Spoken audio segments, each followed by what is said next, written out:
జై మార్కండే. జై మార్కండే.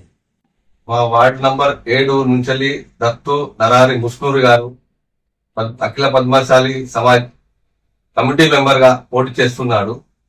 కావున ప్రజలందరూ దత్తు ముస్నూరుకి పెద్ద ఎత్తున మద్దతు తెలిపి అత్యధిక మెజారిటీతో గెలిపించగలరని నా యొక్క మనవి. మీ ఏ ప్యానెల్ తో నిలబడుతున్నారు? సింబల్ పేరు గిట్లా సింబల్ పద్మ వృక్షం ప్యానెల్. వాటి సింబల్ ఏంటిది? గుర్తు వృక్షం గుర్తు. పద్మవృక్షం ప్యానల్ తరఫున ముస్నూరి దత్తు మరారి పోటీ చేస్తున్నారు. మా మిత్రుడు కాబట్టి అత్యధిక మెజార్టీతో గెలిపించుదామని పద్మవృక్షం ప్యానల్ ప్యానల్ మెంబర్ అధ్యక్షుగా రామకృష్ణ పుట్టబత్తిని, కార్యాధ్యక్షుగా పొంగ మల్లేశం గారు, క్యాషియర్ గా కళ్యాణ భూమేష్ గారు పోటీ చేస్తున్నారు. అదే ప్యానల్ లోపల ముస్నూరి దత్తు వార్డు మెంబర్ 7 పోటీ చేస్తున్నారు. అత్యధిక మెజార్టీ గెలవాలని అందరినీ కోరుతున్నాను. అందరికి మనవి ఓటు వేయాలని.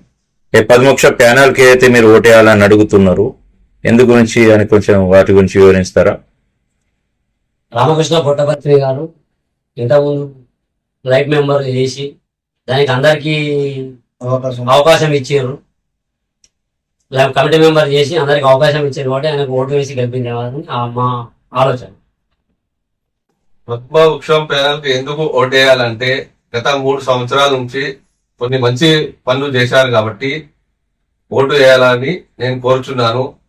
వార్డ్ నంబర్ 7 నుంచి యువకుడు దత్తు ముస్నూరి, ఇట్లాంటి యువకులు సమాజానికి అవసరం కాబట్టి మేము దత్తు ముస్నూరికి సపోర్ట్ చేస్తున్నాం.